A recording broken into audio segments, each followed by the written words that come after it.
It's time for the drive with Q on Sports Radio 102.9 FM The Game. Now, here's Q.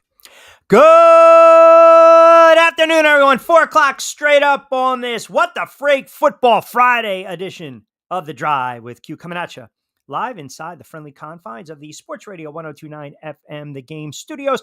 I'm your host, as always, Rich Quinones. 2 hours to play with. We'll take you up to 6 o'clock straight up. Mi hermano Angel Martinez behind the glass producing the show. Keeping us on the air. You out there, 727-858-6650. That'll get you involved in two-way sports talk. Bring something to the table. We are powered by our good friends over at Zeno Concepts in Stuart, Florida.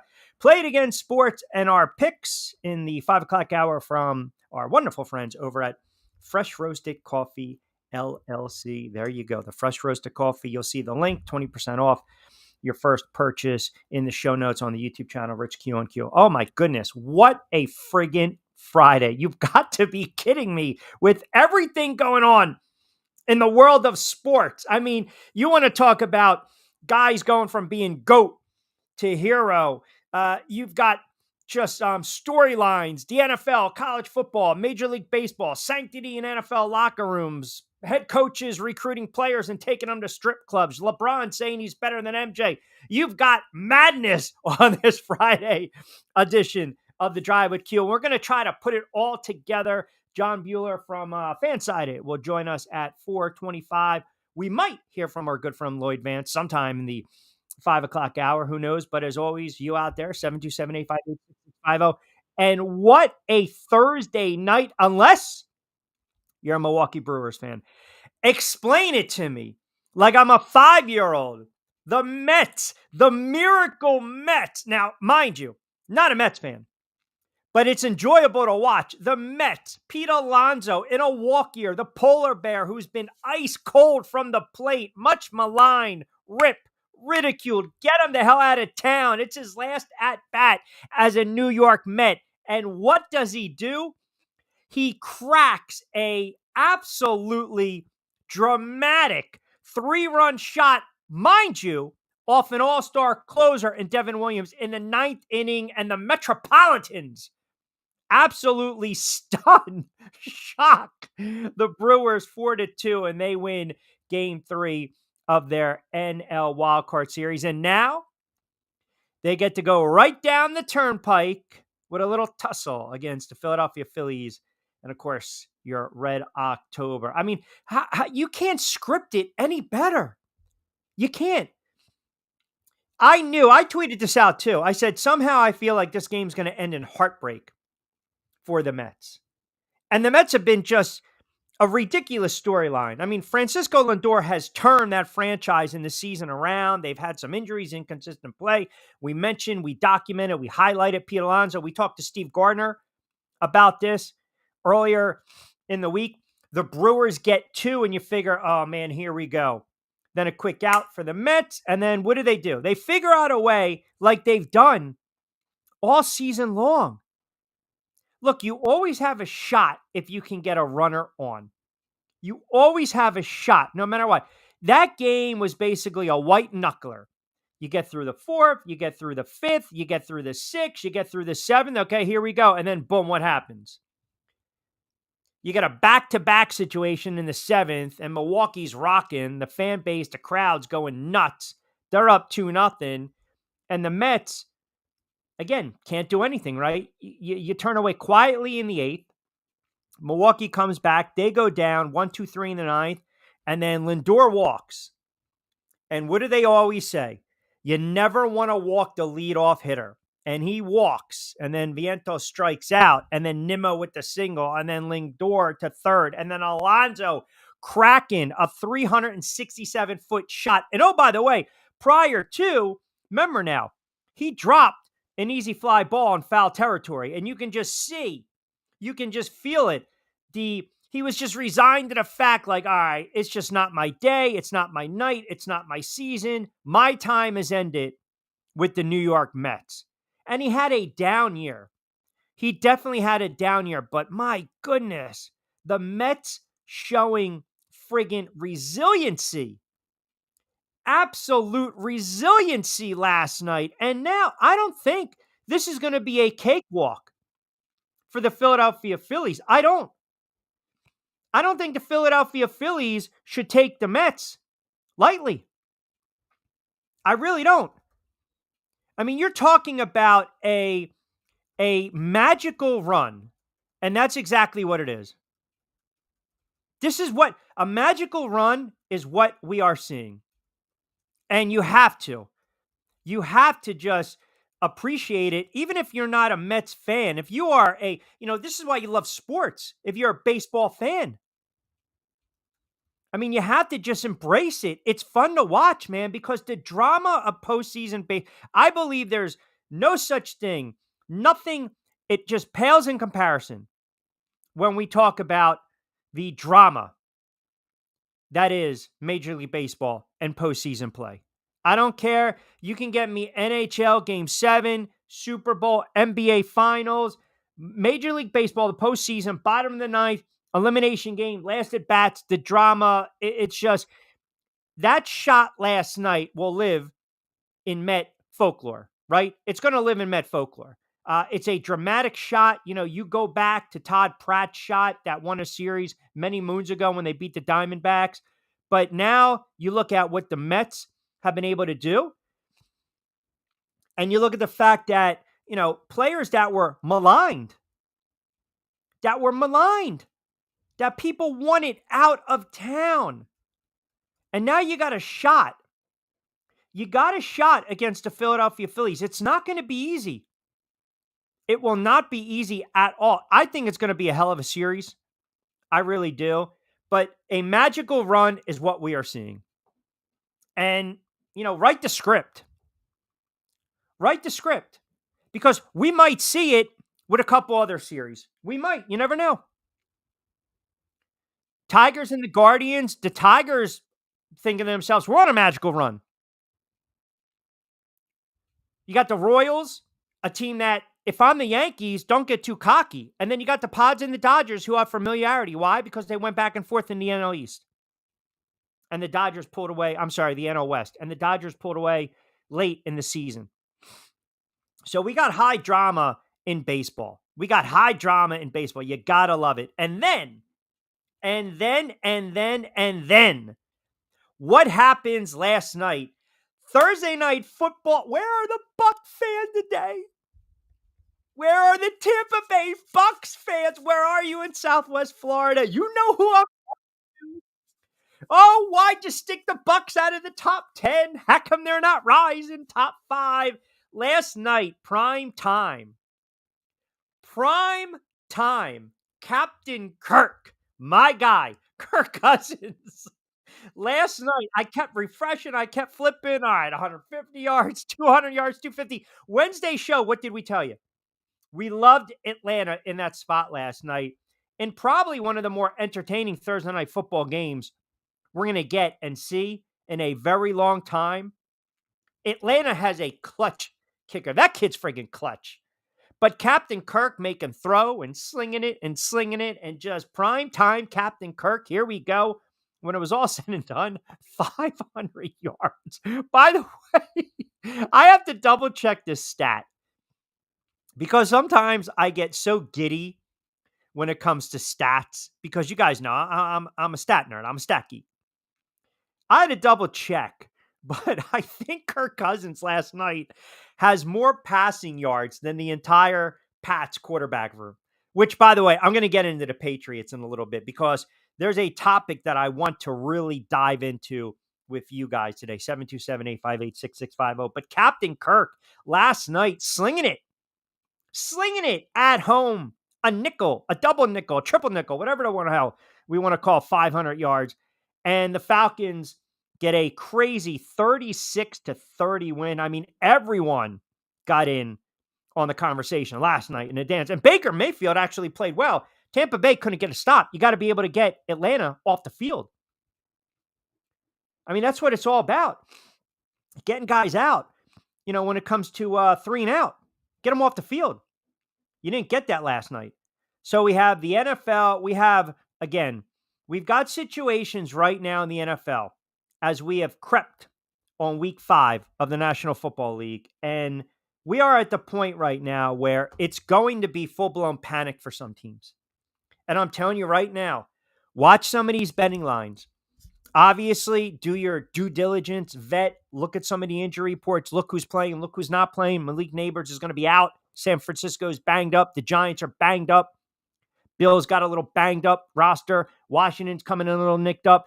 Just that bears worth watching. It bears worth watching. But man, I'll tell you, you got the reports coming out of Jacksonville that Doug Peters had to refute that he's not losing the locker room. You had players come out not losing the locker room, okay? You got the situation in Miami, which this is it for the Miami Dolphins. This is it. The Miami Dolphins, if they want to salvage their season, if the Miami Dolphins want to have any type of season of meaningful football going into late October, there's absolutely no shot, no chance in hell you go out and you lose to the Patriots, who I want to get to right now. I want to get to the Patriots because this is kind of where I want to go with today. Well, obviously, we'll mix in everything, but I don't know if you guys are heavy on X on social media, or if, like me, you just constantly are scouring the wire and seeing what's going on in the world of sports. The NFLPA came out with a statement about 2 hours ago, and it was on behalf of the executive committee regarding the locker room media policy when it comes to the NFL. Now, why am I bringing this up? Because for someone who's covered teams for 20-something odd years, who's been in locker rooms all over the place, I understand the sanctity of the locker room. I understand it. Years ago, you're interviewing players. Hell, if I'm in there with my old school mic and the recorder back in the day, or the little handheld, you know exactly what is being said. You know what to do with that information, and we weren't rushing to get it out on social media. If we're cutting up tape, if we're doing print, if we're writing for the sports network, if we're writing for blogs, it's all about the sanctity of the locker room, right? But here's the problem with this, and I'll get into this right now. The problem with this is the NFL and the players can want more privacy, right? Now, some teams or some players are going to exercise their right under the league's media policy to be interviewed by reporters outside rather than inside during the practice week. Okay. It doesn't necessarily mean that there's going to be a change in the NFL media policy. Fine, follow me. But what it represents now is this pretty much abrupt shift in the players' approach, and they rarely have exercised this type of right in the past. And I believe what has happened right now, and the reason this is going on, first of all, I brought up the New England Patriots. And if you guys don't know the story right now, one of the content, if you will, creators for the New England Patriots, who does writing, does content, works for the team. And this is where you have this dicey situation, right? I'm working for the team. I'm not saying be like a Spud Spadaro and just friggin', or my guy Bobby Kent back in the day. You're just pro. You're never going to have a negative thought. You're never even going to criticize or question the team. Okay. Now, you've got a situation where a player or players find out that stuff is being leaked. Stuff is being leaked. And when you have a content/creator, when you've got a gentleman or a person that is writing for the team, that is covering the team, and you're doing it for, say, like PatsNation.com, right? If that's what we call Patriots Report. So Evan Lazar reported that there's mutiny in the locker room. Now, all these videos have been deleted. And I'll double check. I believe his social media has also been deactivated. It's just I'll definitely double check. So what you've got now is a player who's doing content and working for the team, that to me more is an employee of the team, if that makes sense, right? I look at that as an employee of the team. I don't look at you as a credentialed member of the media or someone who's credited. Now, I'm not trying to debunk or discredit this person because I never heard of him. I never heard of him. But here's the problem. This is what you get into. When you've got, again, the head coach basically coming out and in so many way, shape, and form saying, well, guess what, man? You do that,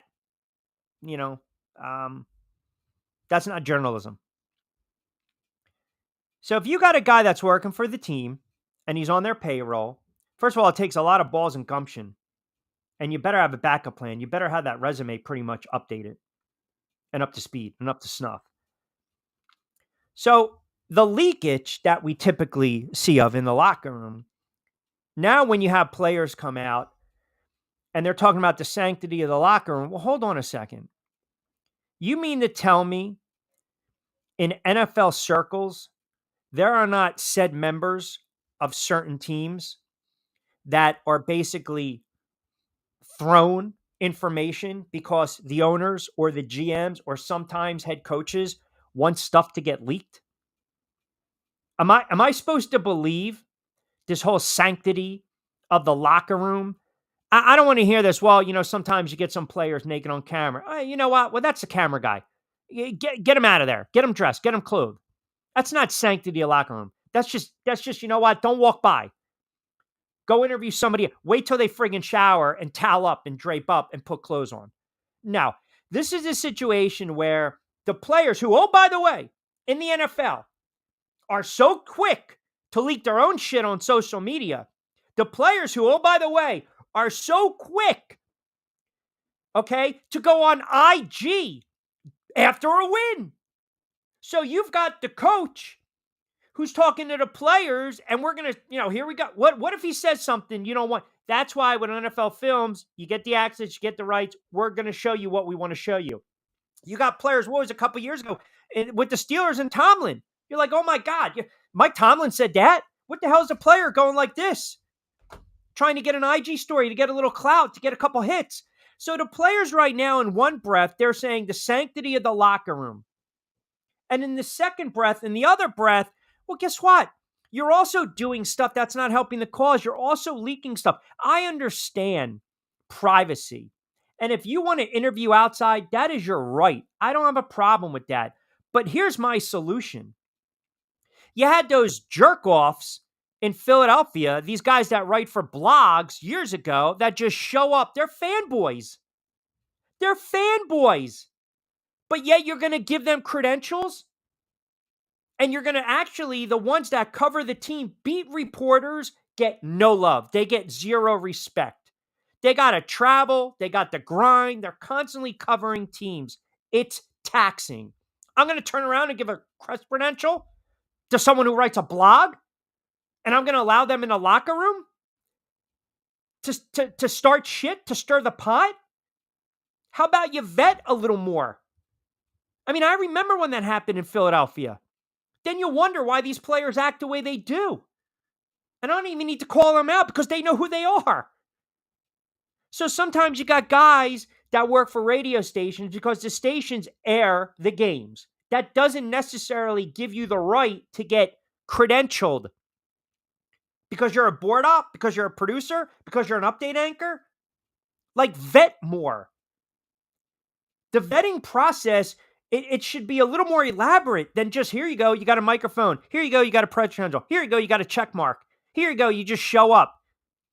Then they wonder why crap gets leaked. Or why I never really said that. Yeah, you did.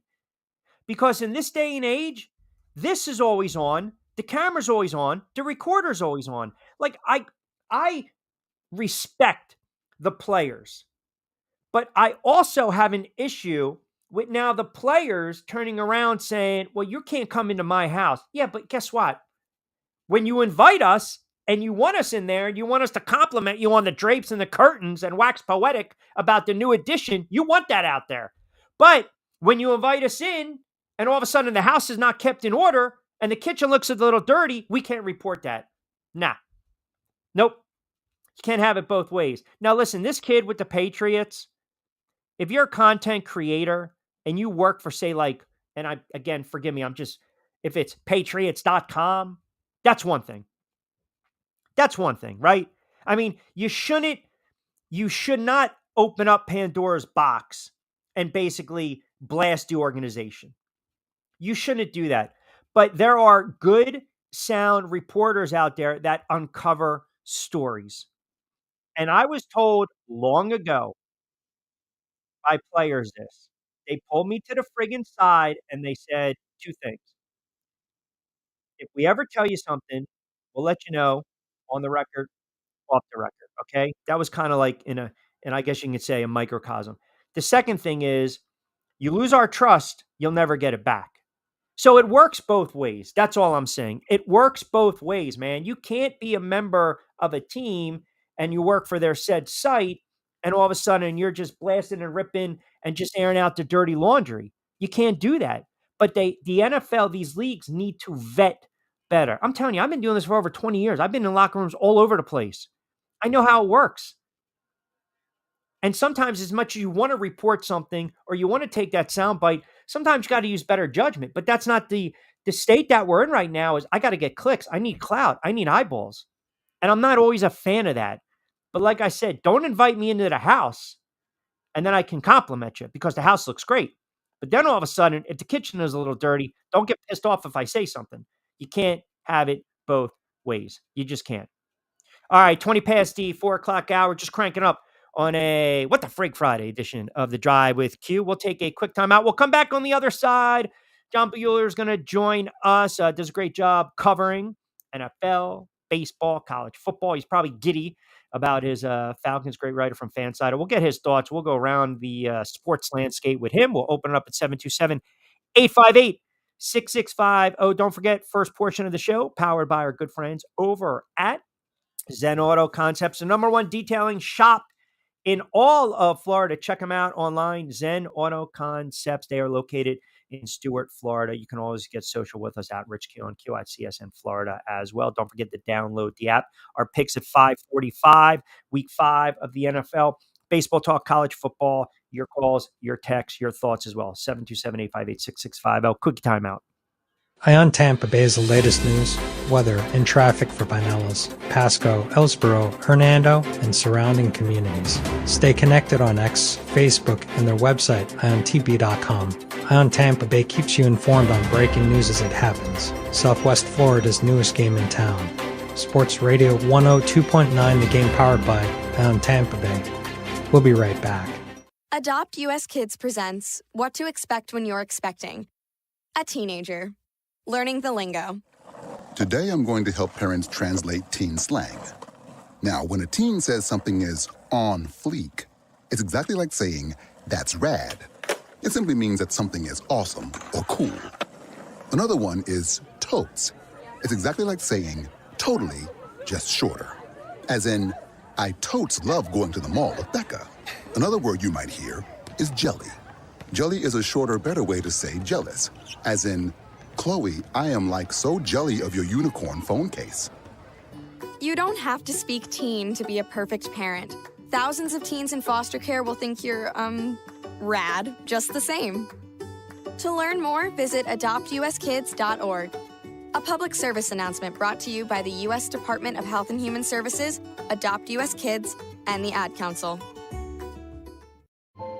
This is the story of a very special woman. In a matter of seconds, she turned herself into a great mathematician or an entrepreneur. Her knowledge was limitless and still is. She could also make monsters disappear, especially those that lurked in the shadows under the bed. Once, this woman put back together a teenage girl's broken heart, which had been shattered in 1,000 pieces, just by giving her a bear hug. She masqueraded as a regular person at work, but as a superhero at home. Everyone knows her as Gabriella. I still call her Mom. Your hero needs you now, and AARP is here to help. Find the care guides you need to help, complete with tips and resources at aarp.org/caregiving. A public service announcement brought to you by AARP and the Ad Council. Call or text the show at 727-858-6650. Now, back to Q. All right, 425 on a frig football Friday edition. That's already a what the frig first 20 minutes Friday edition of The Drive with Q. Rich Quinones here. Angel Martinez behind the glass. We welcome back in our good friend, staff writer, fan-sided host of Blog and Dirty podcast, co-host also CFB Fall Start, John Buhler, kind enough to join us. I don't know, are you more giddy about your Falcons, or is there a little despair with the Atlanta Braves going on? Was it, one hand washes the other? I mean, it goes either way. Baseball season's over. It's fine. That team barely made it to the finish line. I'm glad they made the playoffs. Would have loved to see Chris Sale do something in October to, cap off winning the Triple Crown, but it wasn't in the cards. But last night at the Benz was wild. Matt Ryan got inducted in the Ring of Honor, and then Kirk Cousins broke his passing record. That's crazy. It was wild. Like, this Falcons team that I cover could be 0-5, it could be 5-0, but they're 3-2. There's no normal Falcons games out there. So every Sunday, Thursday, or Monday is just strange. Yeah, listen, you're right. I mean, even go back to where they started the season, right? I mean, the tough loss against the Steelers, and then the game against Kansas City Chiefs. They can easily be a 4-1 at best team right now, first in the NFC South. I've always been, again, a Cousins fan. I think you and I have talked about this, and I was waiting for the other shoe to drop, right? He comes in off the injury, if he's banged up, if he's inconsistent. And last night, the whole primetime Kirk Cousins, here we go. Lights up Tampa Bay last night, 5 touchdown passes. I mean, the kicker for the Falcons, that kid's absolutely freaking clutch. Is Cousins, they draft Penix, and I guess when you get to this point, you bank that type of money, pride has to set in. I'm thinking Cousins probably thinking to himself, there's no way I'm going to even open up the door for them to want to play this kid if they continue to win like this, correct? Oh, yeah, that was easily the best game he's played so far this season. He's been getting healthier each and every week. He's learning more about the rapport with the guys, on the field, really making it work with Drake London, really emerging as a really star player in year 3. Really has a good connection with Darnell Mooney. Threw the ball to Kyle Pitts, had his best game of the season last night. But it's just, it's about getting the feel of first-time play caller Zach Robinson, and he's trying to figure it out too. So these things take time, but the schedule for the first 5 weeks was forgiving, and it's not going to let up because teams like the Vikings and the Seahawks and the Commanders are better than what I think a lot of us probably expected. Well, it's a good point. I mean, Atlanta's got the Panthers coming up, then Seattle, then back against Tampa Bay. Now, I went on the record, I've said on the air, I thought Washington was going to win the division. I thought they were going to win the NFC East. No Cowboys, no Eagles in their playoffs. I'm curious to get your thoughts sticking with the NFC. You look around, you mentioned the landscape of the conference. San Francisco's banged up. Dallas has issues. The Eagles, obviously, there's a disconnect, I believe, between the quarterback and the head coach. He's on the hot seat. And then, of course, the Minnesota Vikings, which kind of proves that you can have reclamation projects when it comes to some of these, quote, bust quarterbacks, i.e. Baker Mayfield in Tampa and now Sam Darnold in Minnesota. Is Darnold, the level of play that we're seeing in Sam Darnold, is that to you the biggest shocking, surprising storyline thus far? It has to be. I mean, I was so out on the Vikings. I'm just eating crow every day. I always wanted the best for Sam Darnold. Seems like a good person. Seems like he really cares. Went to, a tough situation there with the Jets. Went to the Panthers when they went really bad after the change of ownership and everything like that. I've always thought Kevin O'Connell was a very good offensive mind. Do not trust their general manager, Kwesi Adolfo-Mensa, at all. But I would say that the Vikings are playing complementary football. They've got pretty good play out of Brian Flores' defense. There you go. And I just kind of feel that the Vikings have been the most pleasant surprise. I think the fact that it's them and the Chiefs are the last 2 undefeated teams, it's pretty shocking. And honestly, the Chiefs haven't been as good as advertised. Nope. They could be 2-2. They could be 1-3. They've played in a lot of really close games. But right now, I think I saw somewhere, I think it was on Rich Eisen's show. He said that the Vikings have trailed for 3.5 minutes this whole season. Wow. And those 3.5 minutes were to the Giants. not the other teams they play. And that was early on, yeah. Yes. And then they waxed them to open up the season, yeah. Can't to your point too, John, Kansas City leaking oil, right? I mean, I thought going into the season, even from an odds standpoint, there was going to be a point where maybe you tail them a little bit, you chase them if they were struggling in the AFC West or if they had a couple bad losses. They haven't really put together that complete 60-minute game, even though they're undefeated.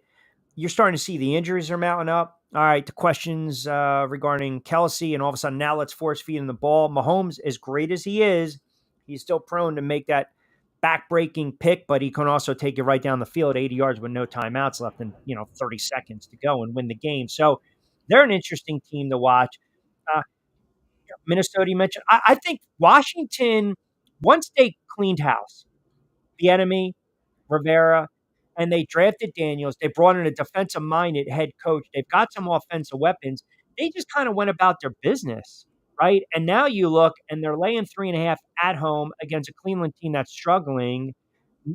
I believe they're starting to find their footing a little bit. Now they've got Cleveland, the Ravens, the Panthers, the Bears. Even if they split and they're 5-3, they'll beat the Giants and the Steelers. This can be an 8-2, a 7-3 type of team. Now, the rubber's going to meet the road when Daniels is really out there on the road come November, December. But what's your overall thoughts and assessment on the Commanders thus far? I've been pleasantly surprised how good of a start they've gotten off to. I had a feeling in time with the coaching staff, with everything, like Washington's finally pulling in the same direction for the first time in like 30 years. It's crazy since Joe Gibbs was there the first time. So when I look at Washington, I'm like, okay, Dan Quinn had some success in Atlanta, took the team to the Super Bowl, well thought of defensive coordinator, kind of didn't really, it's like, I can go about Dan Quinn for days. I'm not going to do that right now. But like, I had a feeling that when he took his next job, he was going to be better. He learned from being in Dallas how to be an even better head coach. Cliff Kingsbury coming out there as an OC has something to prove. Ended for him poorly in Arizona. Partially his fault, partially Kyler Murray, partially the organization. Adam Peters, first-time GM coming over from the 49ers. New owner with Josh Harris. It seems like, and then you get Jaden Daniels, who I think is probably my pick to win a Rookie of the Year right now. I mean, it's still really early, but like they're playing a lot better than I thought. And with the Eagles kind of self-destructing, the Cowboys kind of being in flux, and the Giants being terrible, they can get the division and win that pretty quickly. It may be in their favor before the end of November, possibly. Which is absolutely crazy when you think about it. You mentioned the Philadelphia Eagles. I mean, look, from our perspective, because they're right in our backyard, I just see a very flawed team. I see a quarterback that's regressed. I see a head coach that's coaching for his career, his life. They brought in coordinators, they can't tackle. The offense has no balance to it, even though they have Saquon Barkley. They gave him the one handoff to carry. He rips off 59. You don't see it the rest of the way. Fangio's already now having answering questions. All right, whose offense's show is this? Is it Nick Sirianni? Is it more from nationally? When you look at, say, the Philadelphia Eagles, what do you see? I don't see how Nick Sirianni survives beyond this year. It's become very apparent that the reason they got the Super Bowl is because he had two star coordinators in Shane Steichen and Jonathan Gannon. Agree. You look at how good Jonathan Gannon, people are like, yeah, he's goofy, but like him and Monty Ossenfort are building something pretty special there in the Valley of the Sun. I think give the Cardinals maybe a year or so that like they could be pushing, the Seahawks, and maybe the Niners regressed, the Rams have regressed. So maybe the Cardinals could they could win the division maybe in a year or so. I don't necessarily make it through the season. Again, not to cut you off. I know it's very rare you fire coaches during the season, but sometimes you just have to. Do you believe Nick Sirianni will get a full season, and then if it implodes 6, 7, 8 wins, or they get bounced again in the wild card, he's out? Maybe if they get like eliminated like week 16, but I mean, if he gets like let go in like week 17, like, okay, whatever, that's basically you made it through the year, but it's going to come down to like, okay, the roster that Howie Roseman constructed, there's something weird with the culture there with Philadelphia. It's like ever since they let go of Andy Reid, it's like within about 5 years, it just self-destructs. And I don't know if it's Roseman. I don't know if it's something that Jeffrey Lurie is doing, but I can't put my finger on it. It's but they always reignite it very quickly. So go hire Mike Vrabel and go win the division next year. It's not going to be that hard. Right. Well, listen, I'll say this. The problem is, Sirianni built up equity because they had that run. And the perception narrative changes if you don't get that penalty on Bradbury in the Super Bowl, right? You're talking Jalen Hurts, MVP, franchise quarterback. Here we go, worth the price of admission. Sirianni, young coach on the rise. But it's the NFL, man. I mean, we've seen coaching malpractice. And I want to speak to the Florida audience. You got Doug Peterson in Jacksonville. That has to be not only on the hot seat, like stay the hell away from the kitchen. Like he's got to be on. When you have a head coach who comes out and now is ripping your players, and players then have to come out and say there's no discord, there's no disconnect in the locker room. That's not good. So I want to get to Jacksonville first, and I'll kind of ask you the same question with Sirianni. Does Doug P make it through this season? I don't think so. I think it's going to be the end of the road for Duval Doug here pretty quickly, just because it's ownership. Like Shad Khan, I mean, he hired Urban Meyer and fired him within like a year. We've seen the whole Tom Coughlin just debacle, whatever that is.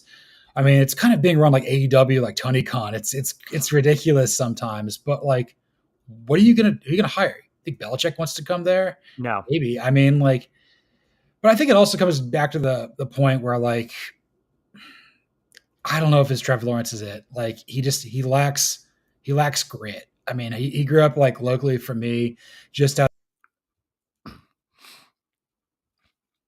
Oh, we were getting a really good point from John. Now we got to do the rebuffering. I love what he was saying. There you go. Finish. You were getting ready to just. Oh, I see. As soon as we bring up Trevor Lawrence, maybe that's a sticking point. Is it Trevor Lawrence? Is there something? I don't know. Is there this underlining story going on with John and Trevor Lawrence? We will find out in a second. 727-858. There you go. So what? Yeah, finish your Trevor Lawrence thought. Yeah, apologies on that. No worries. Internet comes and goes here. Xfinity's great. I love them so much.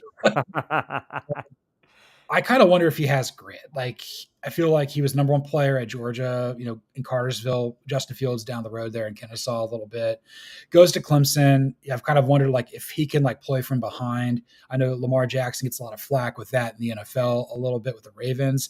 But, like, with Trevor Lawrence, it's like, if you think you're the next Peyton Manning, go out there and play with grit. Go be a dude. Go be a guy that you want to run through a wall for. And, fair point. Doug Peterson's a pretty good offensive mind. I know he didn't end for him super well in Philadelphia, but he'll be an OC pretty quickly again. I don't know if he'll be a head coach again if it fails for him in Jacksonville like it is, but like at this point, like Trevor Lawrence has to do better. That's why they took you on. I don't even think he makes it out of London, Doug Peterson, to be honest. I really don't. I think, see, the thing is that owner, we know about the money and the resources he has. He's not like a Jerry Jones, right? He's not as close. When I say close to the team, he's not doing spots in Jacksonville on radio. He's just not, right? He's making billions and billions. And hey, man, that's my toy, Jacksonville. I eventually want to move these cats to London. So his ear is not to the grindstone. Whereas other owners, they start to hear comments from the head coach and the players come out. That's why I kind of want to get into this with you. And then I want to touch on a couple things baseball wise and Pete Rose. It came out last night that I guess you should say a content creator works for the Patriots, a reporter. I've never heard of the kid. I don't even know if he does radio or the guy, I should say, basically is just ripping the New England Patriots. There's dysfunction, there's discourse, it's mutiny. You do what we do, right? And I don't know if you heard in the opening when I was talking about how I think sometimes if the NFLPA, if these players don't want to do interviews, they don't have to do interviews. But I also feel as though because now what's going on with social media, content creators, writers, reporters, journalists, bloggers, I think there has to be more of a vetting process going on if you're going to give certain media or said media credentials. Now, when you hear of a person who works for a team basically go on the radio or a podcast and just air the dirty laundry, what's the first thought that comes to your mind? Man, the Patriots are so screwed. It's they tried to poison like Matthew Judon. He comes to Atlanta. He's played great. I feel that like they've still trying to like live in the past with Brady and everything like that. And they're going to try to reinvent themselves at this point. Just start Drake May and figure it out. Like, let's just delay the inevitable. Let's just go. But like anybody else who's like working for the organization, like, they'll be straight with you, but like they're not going to like say anything bad about their team. That's not what it's about. They're there to make sure the fans of the team stay there through the good, bad, and ugly. And credentials are given to whomever really wants him at this point. We at Media, we vet it pretty closely who gets to go. With the parent company that owns Fansided, 90 Min, Sports Illustrated, the Players Tribune, like we kind of vet that pretty close. Like if you want to go, it's you're held up to a certain standard. It's like, okay, like don't embarrass the company here. There you go. So, I mean, I'm not really overly familiar with what exactly the reporter or insider said about the Patriots and everything, like airing the dirty laundry, but like, you don't want that. Like, this is a team that's not expected to compete for much of anything this year. You got to try to like ride it through and hope that like you can make it next season. But I will say though, at the start of the year, as soon as they hired Gerard Mayo, I'm like, this is a terrible decision. I was like, you didn't vet anybody. You didn't want to bring anybody else in. Bro, I agree. It was the most poorly constructed coaching staffs and rosters in the NFL. But like across the board, I'm like, okay, I like Alex Van Pelt. I think that can work. I'm trying to get my mind around it. Like, okay, how can I write articles about the Patriots that's just not mean the whole time? Like, try to find positives, because there's enough negative stuff in the world right now. But like, if you've got somebody inside the organization just saying a bunch of bad things about a team, it's like, okay, it's got to be even worse than that. That's the worst part. Well, let me read this to you, right? So he's an insider. Evan Lazar for the Pats made comments saying the team's locker room is, quote, teetering on a mutiny during a conversation on the Catch-22 podcast. He mentioned that he was in the locker room after the Pats lost to the 49ers and said that the team's defense, quote, is mad at the defense and the offense is mad at the offense. He also said that young receivers on the team are throwing tantrums. After his comments went viral, Lazar came on 98.5 Sports Hub and said that he got a little carried away while talking about the locker room mutiny. Now, apparently the franchise, they basically told, him to kind of shut up. I think he scrubbed social media. I don't know if he deactivated it, but some fans are coming out saying, hey man, he's just giving us the information we want to know about the disconnect that's going on within the locker room. So I guess if you're swinging, you might as well swing for the fences, right? So if he's going to uncover or air out all the dirty laundry, it's just, it's more than just the towels and the whites. I mean, everything goes out there. So, I just, my whole thing is the sanctity of the locker room. I get it, but I also understand that you have players that are going on social. You have Darius Slay that's doing a friggin' podcast with Micah Parsons, the Dallas Cowboys. They're supposed to be rivals, right? And now you're having a blast mocking C.J. Gardner-Johnson for getting torched. Like, to me, it's like, well, wait a second. You're doing that, but then you have a problem if somebody's leaking some information or saying there's a disconnect between the player and the head coach or the quarterback and the head coach. It just, I don't know. It doesn't sit with me. It's not 1989 anymore. Like, things get out. We can't conduct ourselves like, pre-internet Dan Marino, for lack of a better word. Yeah. It's different. Like, things are going to get out. Like Michael Irvin with the Cowboys, like, can't do that anymore. This is just this. It's like nothing is sacred anymore. You have to accept that there's going to be a camera on there. When Antonio Brown goes Facebook Live during a Steelers, post-game celebration heading to the playoffs back in like 16, like, you've allowed that to happen. If you want to be in the media and do podcasts, that's great. But like, people got jobs to do. And if they see something, they owe it to the people that they're representing, being an advocate for the fans. Like, okay, I'm trying to relay this information to the public about this team. Maybe you can do it. Maybe you can package it a little bit better. Maybe you can, I don't know, throw sources or whatever it is in there. But like, if it's chaotic and you can come up with that point, it's like I said, it has to be worse than what it actually is. Yeah, and let's be honest, what do we do when we see an accident? We tend to slow down. I mean, that's just, it's human nature. Lastly, before I get you out of here, all right, Pete Rose, I know, again, lightning rod when he was alive. Now that he's passed, I maintain, I've said it for years, he will get in the Hall of Fame when he leaves this God's green earth. Do you believe there will be a time now where Pete Rose gets in? And if so, are you like me and believes it's kind of BS and hollow and shameful by baseball because he's not going to enjoy his day in the sun, even though a lot of self-inflicted wounds? I go back and forth on this. Like, I mean, I knew that he was never going to get into Cooperstown when he was alive. That's just kind of what it's been for 35 years. That's the way it goes. Right. My thought about Hall of Fames in general is like, I mean, I'm glad I don't have to vote because I don't have to figure out like, okay, do I vote for a guy who did steroids or not? Like, that's not up to me. But my thought is like, if this guy was a big part of like a community for a long time, this was my guy. I showed up to the ballpark for a decade and he was there however long it is. And it's not as sacred as it should be. Like, I think that, the Hall of Fame should be to celebrate baseball. This is the hit king there. Like, I probably wouldn't have voted him in, just like I wouldn't have voted Barry Bonds in. But if somebody wants to put them in, I don't really have a problem. You want it? So I had a Hall of Fame voter. I had a Hall of Fame voter on, very good writer that I've had on the air for 15 plus years, Steve Garner with USA Today. And I thought I'd ask him, would you vote for Pete Rose in the Hall of Fame? I mean, he stopped me before I even got the sentence out. He said no. And, he's an old school baseball guy, but he's got a lot of credibility, and I appreciate his opinion. I respect his opinion. So you're saying if you had a vote, you would not put Pete Rose in the Hall of Fame? I'd put Pete Rose in over Barry Bonds. That's basically what I would say right now. So, like, the different levels of, I got you. Right. And yeah. I'm kind of in your boat, because I believe eventually, once you let one of the steroid era guys in, that opens up, Pandora's box. Then you just, you let them all in. And if you want to do a wing or an asterisk, or I just think I've made the argument, and I've changed on this, to be quite honest. I was so adamant for years. I would scream at the mountain, say, no, he broke the cardinal rule. No, no, no. The one thing you can't do is gamble. And he did. And that's what he did, pardon me. I also believed in my heart of hearts, if he wasn't so adamant that he didn't do it, and if he showed some type of contrition and he was contrite and he apologized, maybe the door would have opened up for him.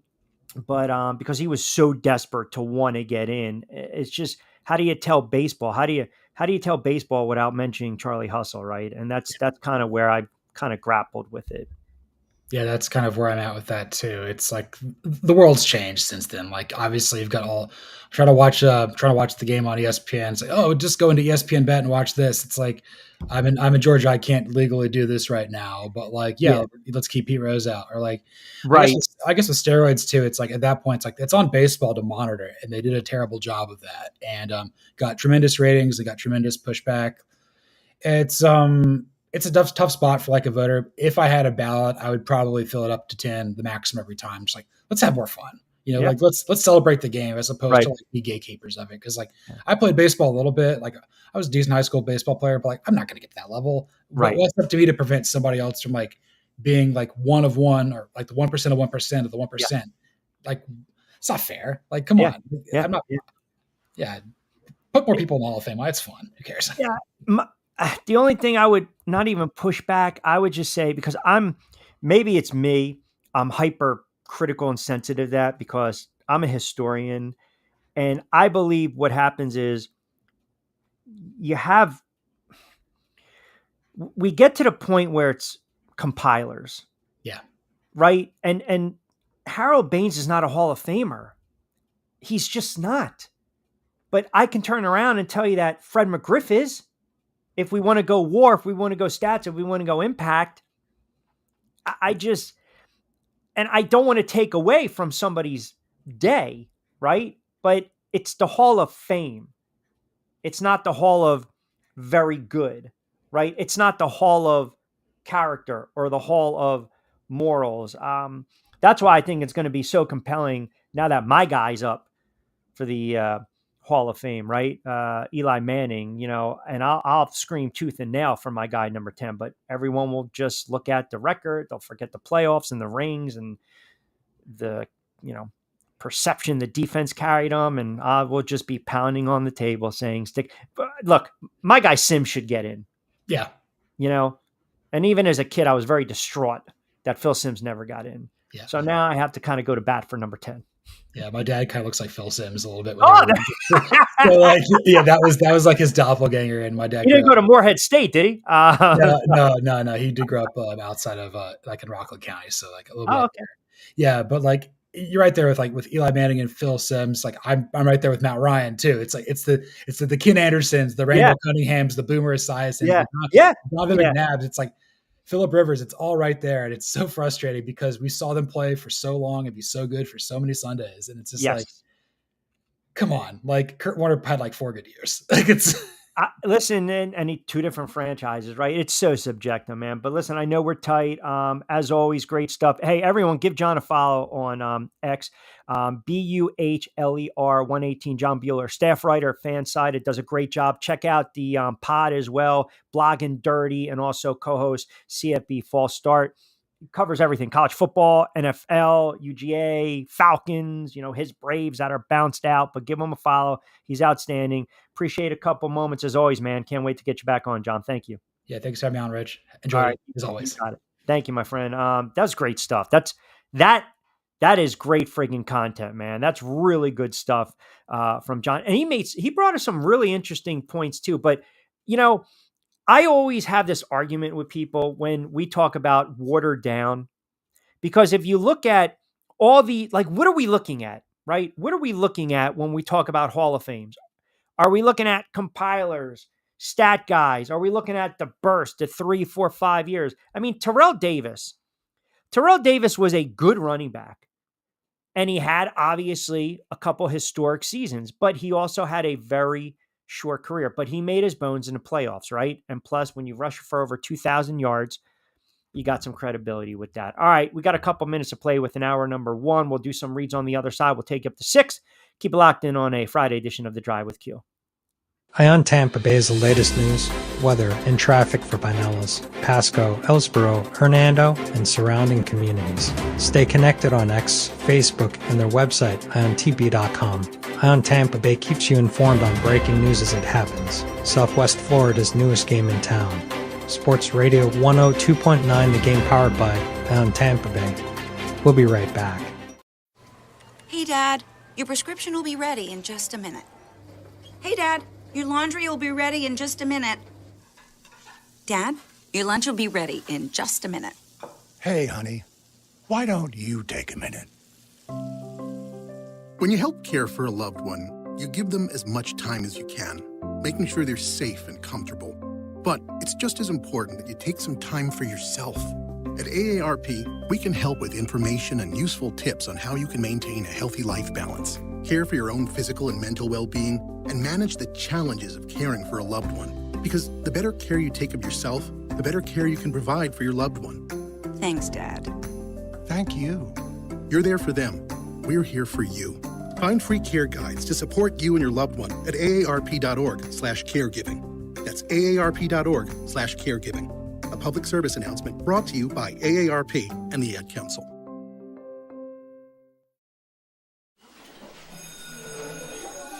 All right, class, let's hear what everyone did this weekend. Jill? Well, I raised my older sister to a big oak tree. It was at least 100 years old. My mom said I must have set a record or something. And then we went down by a stream and perched up on this huge rock and saw all of these little minnows swimming around way below us.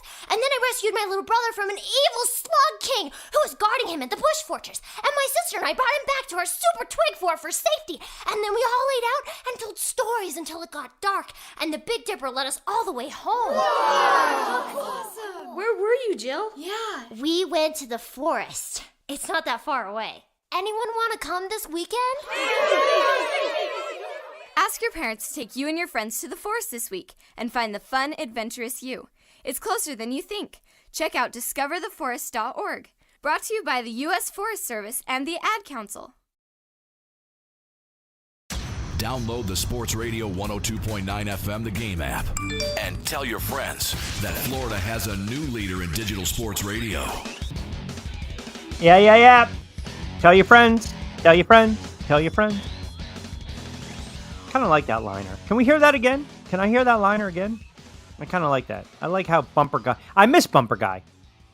You know, I mean, if we can download the Sports Radio 102.9 FM The Game app and tell your friends that Florida has a new leader in digital sports radio. Bumper Guy. Fast approaching the 5 o'clock hour on the East Coast today. What the frick? By the way, I have a great what the freak story in the 5 o'clock hour. I just might have to, we just make sure that the little kids' ears aren't listening, because we do get, families driving around, tuning in to Coastal Sports Network, 102.9 FM, The Game.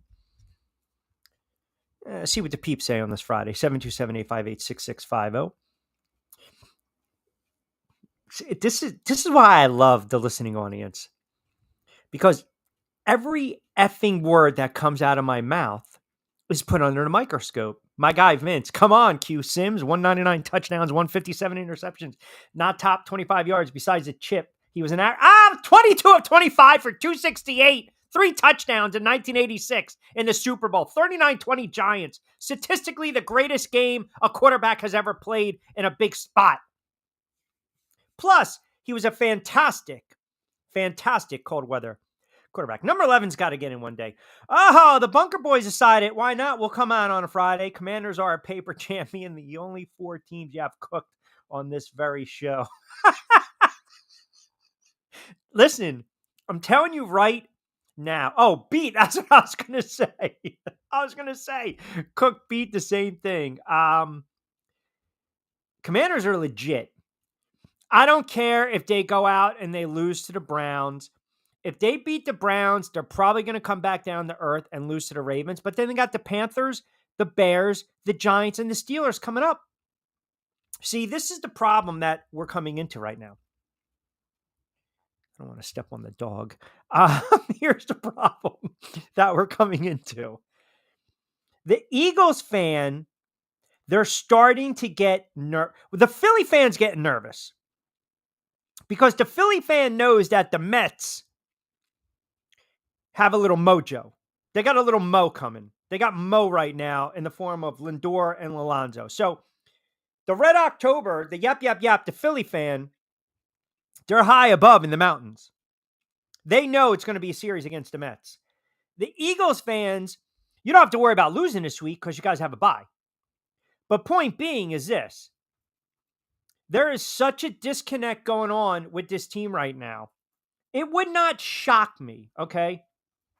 It wouldn't shock me if the conversation in the next, let me bookmark it. We'll scribble it down, Angel, because, once we put it in pen, it's got to stick. I feel like, the Dateline specials, when they bring the person in and then the cop sits down and, he's just like this.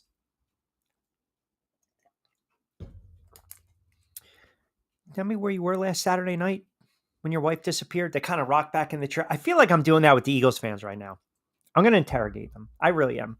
Because they need to face this harsh reality. So I want you to bookmark this date for me. The Philadelphia Eagles go on the road November 10th and they play the Dallas Cowboys. That is liberal arts math. 1, 2, 3, 4. That's 5 weeks away. Okay? That's 5 games from now. The Eagles are 2-2. You can bookmark this right now. What? You have to double check my math? Did I mess up? What happened? No good? Oh, I thought you were showing me 5. Like, hey, 5. Like $5 footlet. No? What L? What do we raise some horns? Crips? What do we got? What do we got going on? No. What I was going to say is they're 2-2. The Philadelphia Eagles will lose to Cleveland. They will beat the Giants. They will lose to Cincinnati. They will beat Jacksonville, and they will lose to Dallas. Do the math. They're going to be 5-4. And at that point, that's when we really start to have the conversation after they lose to Washington about the head coach. Now, as crazy as it sounds, the tape is marked. Racket.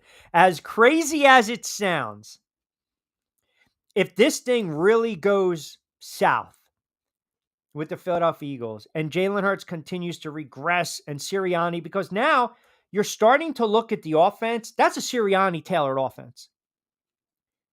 Would it be the biggest shocker over the last, 2, 3, 4 years in Philadelphia sports if they decided to fire this guy during the season? You got to get to a really dark place, man. You have to get to where this team is 3-7 and fannies are leaving the link in the third quarter and they're getting blown out. You know why? Because that's exactly what happened to Chip Kelly. They got crushed by Miami. They got crushed by Detroit. They got crushed by Tampa. And Chip in his quack, quack, quack, Oregon-led offense with the Eagles sat up there and he had no answers. No answers. And he didn't last. And I think right now what we're getting into, what is she eating? What are you eating? What are you eating? That's not a bone. All right, no, I'm sorry. That's a bone. All right. I had to double check. I just toss stuff randomly down on the floor. So that's where we're at with the Philadelphia Eagles. That's number one. The second head coach that I don't think makes it to Thanksgiving is Doug Peterson. I think he's done. I think Peterson is done.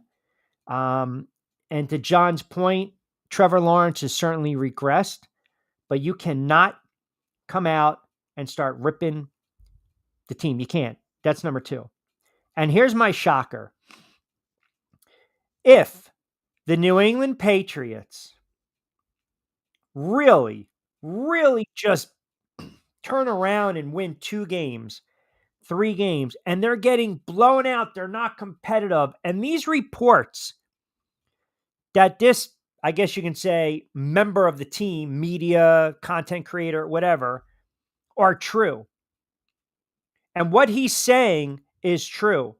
And we start to see it on the field, guys griping. Other reporters are starting to report this. Then who's to say Mayo's gone after a year?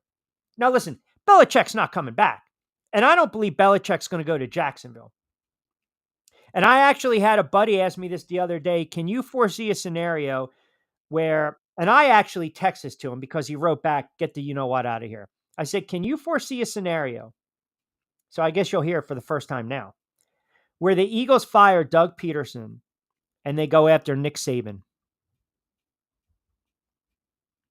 Like, you guys are tuning in right now. Let me know if I'm cuckooey. Let me know. Let me know if I'm cuckooey. Let me know. Because it's so easy to sit there and talk about all these other coaches. Gruden. There you go. Gruden to Jack. Gruden's so overrated. Penguin, come on. We get rid of Gruden. Belichick to the Giants. Belichick to the Eagles. I don't believe Nick Sirianni is the right fit for this job. And I believe no matter what happens, even if they win the division, I still think you move on from this guy. I really do. I think there's just a disconnect, man. Just a disconnect right now. And that's kind of where I'm at. Pressure on Jacksonville, pressure on Miami this weekend. You've got a couple other teams that are trying to figure it out. Gruden's the type of guy, if you open up the checkbook and just put it down on paper, he's a pimp. He's going to take the money. But I don't think John Gruden's a very good head coach.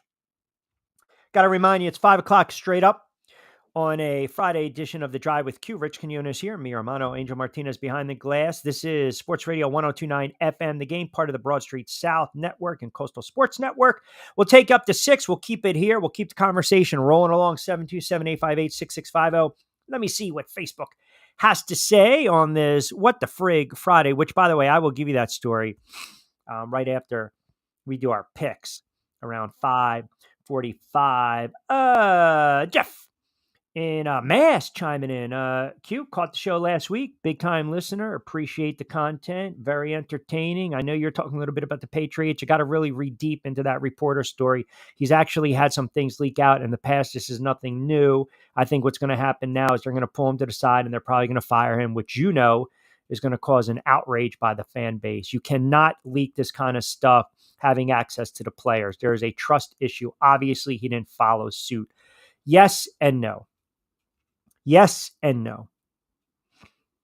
You can't, listen, I've been in locker rooms where I've heard things and I'm like, okay. And this is when I was a little younger in my career. And I'm like, well, I want to run with this. And I'll never forget, there were a couple comments that I heard from players and I had them on tape at the time and, ran back and wanted to type up stuff. And the one time, and I got a really juicy nugget because I would always defer to my father and I'd be like, what do you think? What do you think? And this happened with a fighter too. And I'll never forget, he told me, listen, that's your decision. If it's on the record, it's on the record. If they kind of pull you to the side and they tell you in private, you have to honor that. And he made it very clear. Once you lose the trust, that reputation precedes you. And you will not get anything from players. Players, man, I'm telling you, it takes a long time covering teams, covering players, reporting on sports, reporting on leagues, reporting on teams, players, coaches, GMs, to build a rapport and trust. And you can lose it like that.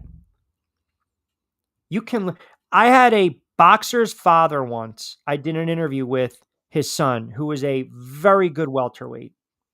Started 16, 17, and the kid was just ripping through people. He's going to be world class, fighting for a world title, but he had a lot of issues outside the ring. He was running with the wrong group, got arrested on a couple different things, got in some fights, kind of derailed the career. And I'll never forget, I was interviewing his father, who's, and again, I don't want to give the hand away, but his father's no longer here.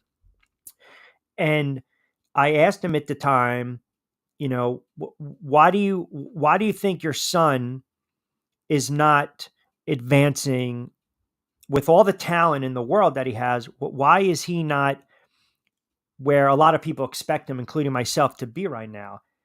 And he was pretty critical and harsh of his son. And I made it clear. I said, listen, this is going to print. This is going on some of these outlets that I was writing for at the time. And in so many words, just kid's got to get his head up his ass. And I'm disappointed he's running with the wrong crowd and this, and that, to paraphrase, right? And I sat on it after we hung up and I listened to it like 5, 6, 7 times. And again, I deferred to my father at the time, right? Father, son, here you go, father, son. And he's like, on the record, man, if it's on the record, it's fair game, word it a certain way, but be accurate with the quote. Okay. Not even an hour later, I got a call from the fighter's father and he goes, hey man, can you do me a solid and not print that? And I never did. Nobody knows of that conversation. No one knows of the content or the context or the exchange of the conversation, because for me at that time, it was not worth,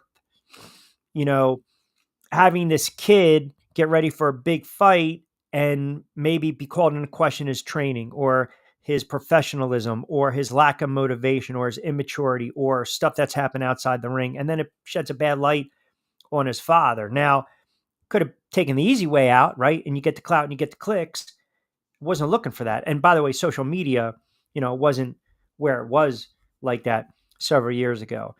But now it's very easy. And that's where if you're in the locker room and you're interviewing these players and it's recorded, it's there, it's fair game, right? It's fair game. Penguin AZ, I agree there, Q. Before we could be real and maybe get some shine. I think that's shine, right? You better not do it before asking or making sure all is covered. Yeah. I mean, look at these insiders. I mean, there's a report that Adam Schefter might cover the NBA now for ESPN and be an NBA insider. When is the freaking guy going to sleep? Like, seriously. Just throw money at Shams and be done with it. Let him be the lead guy. Point being is, all these insiders, they base their whole life. Everything is around this. I have to be first. I have to get it out. I have to. But ultimately, like, seriously, what difference does it make? What difference does it make? Right? Like, oh my God, I got beat to the punch in 5. What does that mean? I have no credibility? Or my hard work goes down the drain? They're so fast to be first. And sometimes they're not accurate. Sometimes they break HIPAA laws. Sometimes they do invade the privacy of the player. They do. Like, I don't need, okay, oh my God. Who was it? Adams, Devontae Adams. It's on Twitter right now because he posted Edgar Allan Poe. Oh shit, that means he's going to go to the Baltimore Ravens. Like, who cares? Right? Boy, you got to get Penguins. Get that comment up. I want to address that a comment. You're a Giants insider. I'd rather be fishing, I heard. By the way, it's funny you should mention that. So hold on a second. Sunday, 73. And by the way, the Giants play at 4:25. So guess what?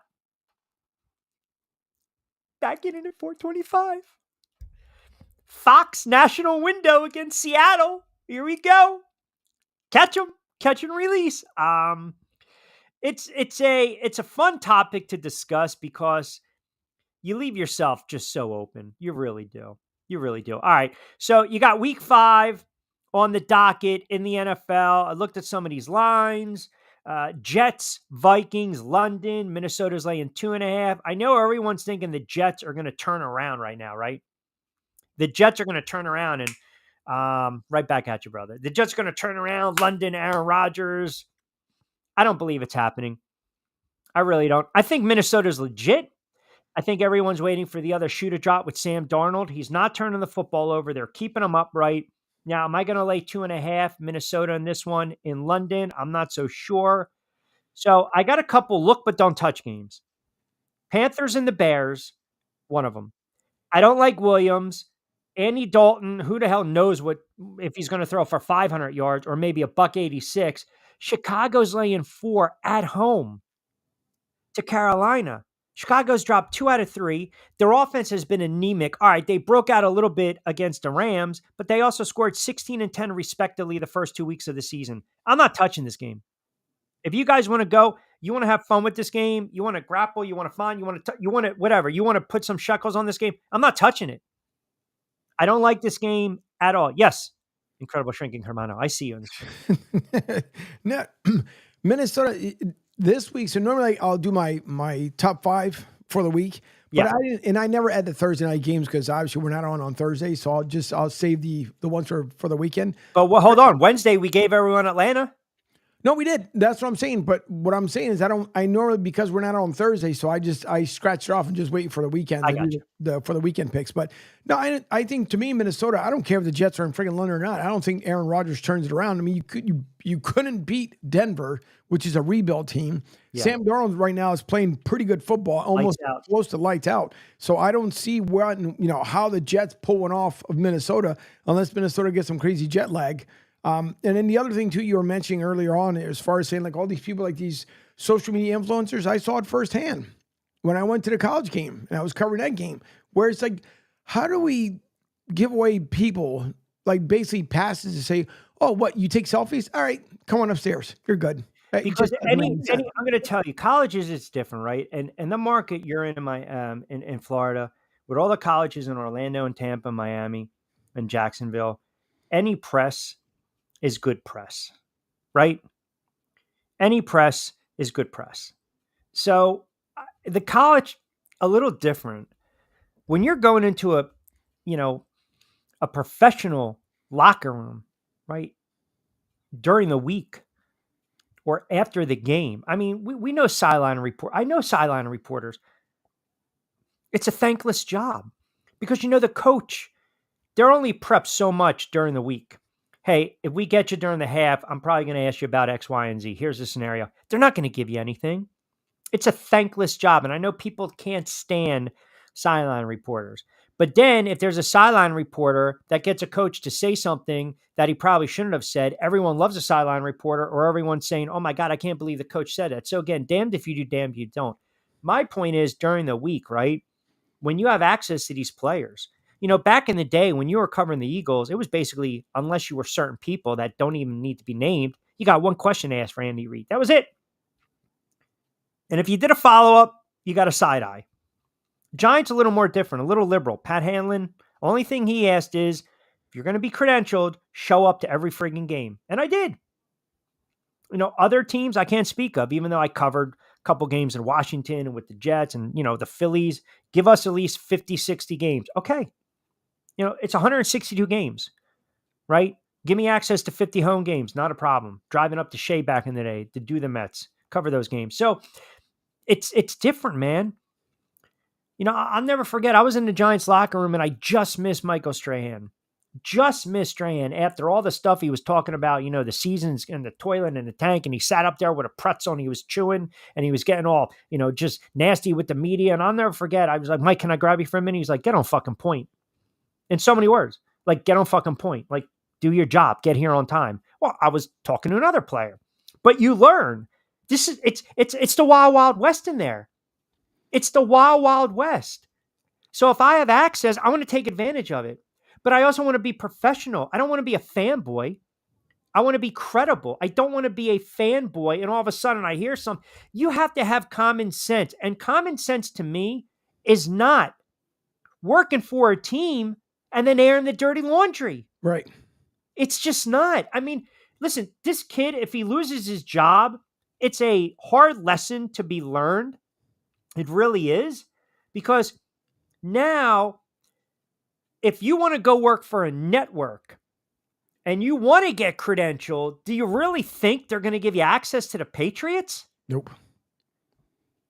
So you got your 15 minutes, man. You got your shine. You got your clout. You got your clicks. I don't believe there was any malicious intent here. It was just one of these things where, hey, this is what I think. But these reporters now, because of social media, they are so afraid. I know some of these guys, man. They are so afraid. This is why I stopped covering teams. Because if you're so opinionated, they don't like that. I mean, do you think if I didn't have a relationship with somebody's player, or say Brandon Jacobs, you think I can sit there and tell Brandon Jacobs, yo, man, I know the team that you were drafted by and you won 2 Super Bowls and you broke all these records. Right now, they suck. Like, what's going on with the Giants? They're a bad friggin' football team. And like grilling him on this and he's removed from the game. Like, A, that takes balls, but I also, you earn the respect. It works both ways. Respect me, I respect you. Some of the players do not respect the media, and rightfully so. And some of the media do not respect the players. They don't. I'm going to release someone's HIPAA report, medicals, because he blew his finger off, because I want to be the first to tweet about it. Come on, man. What are we doing? I think that's one of the reasons why too. I don't get, and I won't bring up the team's name, but for the same reason, because since you're, on this network, we're very opinionated. No one's going to tell us what to say, what not to say. We're not regular by the FCC, none of that stuff. So that's the great part about it. But it's the same way. You can't either. You have to play their game in order to get credentialed. And I'm not about playing someone's game. Sorry, that's just not the way I operate. So you can forget that one. And then on the flip side, and which happened to someone, unfortunately, I can't remember the kid's name, but he was the photographer with the Miami Dolphins, had a great relationship with, was it Miami or Kansas City? One or two. I'm almost saying I want to say with Tyreek Hill. No, it was, Miami. Okay. It was, he had a great relationship with Tyreek Hill, and I want to say this happened last season. He was taking pictures of one of the touchdowns that Tyreek Hill had just completed. He pulled his phone out after he just got done taking a picture to go take a picture of Tyreek Hill. Tyreek Hill in return takes his phone, takes his selfie, hands it back to him. Access denied by the NFL. It was like, all right, how did he know? It's not like they had that set up, but the NFL quickly spun it as, oh, by the way, that was set up by the both of them, and that's why he's out there. In the meantime, I mean, the kid's gotten a lot of work, since then. But at the same time, too, like, that wasn't a setup. Like, he naturally did like anybody else did, just pull out his phone real quick, but he was still doing everything he was supposed to have according to his credential. But it's a lot of this stuff, man. It's a double-edged sword. I think I was right out of college. End of the day, these athletes are human. They have values, and trust someone with their comments. Yes. But I also, let's not do the babe in the woods, right? Mm-hmm. I mean, correct me if I'm wrong. Do they not go on social too? Like, Darius Slay is more concerned about posting stats, but he also came out and said, you can be critical with me. I'll take it like a man. And then he blocks people. So now if I'm a reporter, I don't remember the player that basically said, I'm not going to answer your questions. You don't listen to my podcast. Are you fucking kidding me? Oh, wasn't that from the NBA last season? I don't remember who it was. And if you guys are always good with this stuff, I'm drawing a blank. But point being, can you imagine sitting there trying to get a comment? And he's not joking. Right. You didn't download my pod and listen to it. Fuck you. Because you know what? This and me is going to be here a lot longer than you. That's just the reality. That's something athletes don't like to hear. Yeah, you're going to make your millions, man. You're going to make your millions. We'll always have the pen. We'll always have the recorder. We'll always have the MacBook. We'll always have the laptop. We will be here longer than you when it comes to covering these games. You've got a shelf life And listen, I love covering these leagues and these athletes and these players. Boom. Boom. But don't sit there now all of a sudden because you're trying to make an extra buck off a pod. And if I'm not subscribing to it, that all of a sudden, you're not going to answer my question. You don't like what I have to say. Don't answer my questions.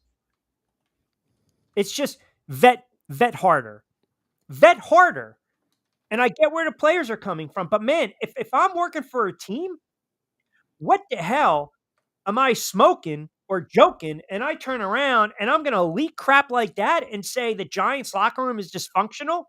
No one believes in Daniel Jones. Oh, by the way, Brian Daboll rolls his eyes every time he friggin' turns around. He looks at Daniel Jones and he throws it up for grabs. What? No, revise my resume, man. Revise my resume. I'm done. I'm absolutely done. You just got to have a little more friggin' common sense. That's all. You got the Ravens and Cincinnati. Cincinnati, 2.5 home dogs. Finally got a win over the Panthers. I think if Cincinnati can get a win here, I think they can turn their season around. It's a very tough AFC North. It is a long season, though. Now, I'll say it for Cincinnati. I won't say it for other teams. Then you got the Dolphins and the team we've been focusing on, the Patriots. Patriots are 1-3. Miami now. How about this? The Pats were they were laying. Now they're getting one. I with all this dysfunction, right? This is where the gambler comes in that's not educated, that might be listening to the show. And I say this with respect. You're looking at this, oh my God, the Patriots and these reports and this dysfunction and this disconnect. And here we go. And they're going to step up and don't touch this game. Do not. This is again, Miami's laying 1. We know about their quarterback situation. Their offense has been anemic. 10 points, 3 points, 12 points. Then you got all the nonsense going on with the Patriots. And I'm telling you, I think it's time. They better start looking to start this kid. I know Jerry in Rhode Island, who, by the way, listening on the boat. Thank you very much. Thank you very much. Penguin thinks I'm calling him out. Maybe I am. Who knows? I don't know. I call a lot of people out, and you guys can call me out as well. Patriots scored 23-13. I don't like this situation right here. And I know everyone's going to sit there and say when there's dysfunction, they have to figure out a way to win. Maybe they do for 1 week, but it does not cure the issues that's going on with that franchise right now. As John illustrated in the 4:00 hour, major issues going on. Then you got Washington, my Washington Commanders, laying 3.5 at home. All right, Angel, I'm going to give you the Cleveland Browns' next 5 games. You ready? All right. All right. They are on the road against Washington. Do they win? I'm going to need an answer before 6. Do they win? Okay. They're on the road against the Eagles. The Commanders win? I'm sorry, the Browns. Pardon me. Do the Browns beat the Commanders? You said no. Do the Browns beat the Eagles? No, I'm just going to give it to the Eagles. All right. Then they have Cincinnati and the Ravens. Do the Browns beat Cincinnati, and do they beat the Ravens? I can see a yes and yes on that one. Wow. I'll maybe give you Cincinnati. I don't think they're beating the Ravens. Point being, they're 1-3 right now. If they lose to Washington, the Eagles, and the Ravens, now you're 1-6. You're 2-6. And if Deshaun Watson continues to struggle, they're going to have to bench him. They're going to have to bench him. That's kind of my point. Like, at what point do you look at the Cleveland Browns and say, it's not working with Watson, even though we gave him all that money? It's just not. Jacksonville, for you Jags fans down there, 0-4, 0-1 at home. Only their second home game. It was 3 and a hook, and now it's to 3, 45.5. I can't do it. I can't. You want to know why? Because I came on the air. If the Patriots don't win this week, the fans up here are going to one heads roll. Listen. Now, I'm curious, Jerry, if you continue to listen and can comment in on this. I'll get to my Jags point. I'm wondering if the sentiment in New England is that Mayo was a bad hire And does he even make it 1 year? It's a bad look, man, to hire a head coach and then you fire him after one season. And I think what makes it worse, you ever hear the expression, it's very hard to replace the man who was the man? Yeah. Right? So if you're Mayo, no shot in hell. You're not doing what the hoodie did. You're just not. It's just tough. It's a rarity. Like, think about it. They got rid of Landry, 88. Jimmy Johnson came in 1-15. A couple years later, they won a couple Super Bowls. You got a Hall of Fame coach to another Hall of Fame coach. The hoodie is a Hall of Fame coach, right? He's sitting there, Mount Rushmore. What are you eating? Right. Hey, knock it off. So you've got hold on a second. I mean, this is utterly ridiculous. I can't get this dog nice things. I can't. She just wants to chew everything. Last night, all I hear is dum, dum, dum, dum, dum, dum, dum, dum. I'm like, what does she have? It's not even about socks anymore. It's like now it's full grown, my sneakers, my shoes. She tried to grab my friggin' microphone. I couldn't catch her at 2:00 in the morning. Well, if you throw a Dallas Star down there, she won't eat it. That's a good point. She's like a little jackrabbit. So yeah, going back to my point, it's so hard to replace the man, right? Jacksonville, I cannot take the Jags, and I'm going to tell you why. I told you they were going to play well and be competitive against Buffalo, and they lost 47-10. So my credibility is shot to shit when it comes to Jacksonville. So no, I'm going to do a hard pass on Jacksonville. Thank you very much.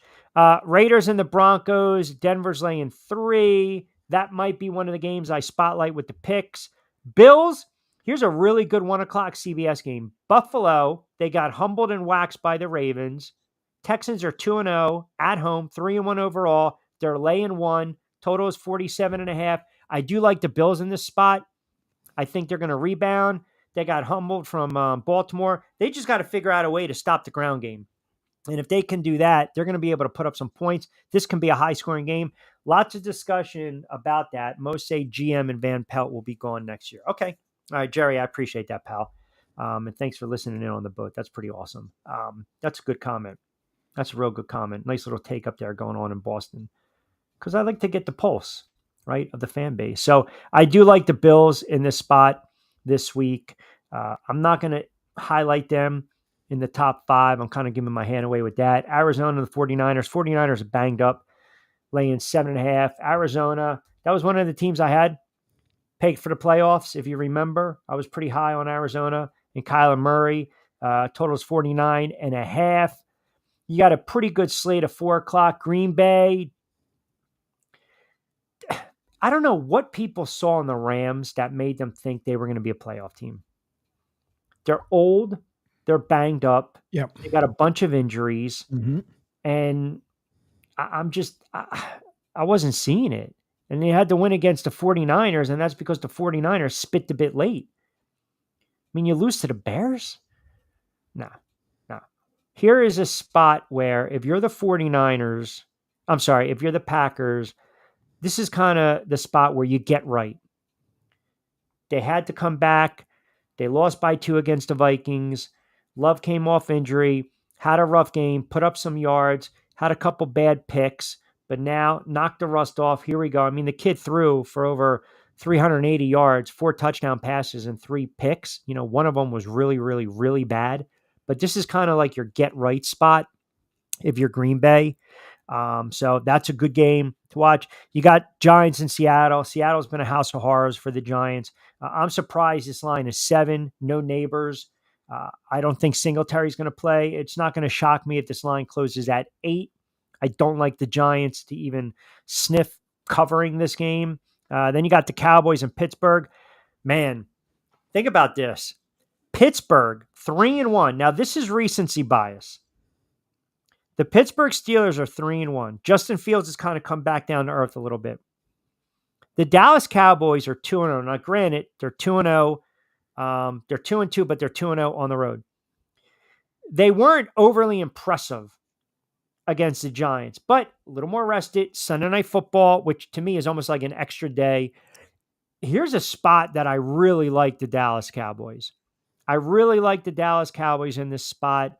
And the only reason, again, the rest, you got Fields regressing. I think they're going to be able to get to him. Pittsburgh's laying 2.5. I would grab Dallas in this one. And then Monday night, you got the Saints and you got the Chiefs. And that line right now is sitting at 5.5. I'm a little surprised that the total is low as it is, 43.5. I thought maybe it would be 48. I thought these teams would combine 28-24 type of game.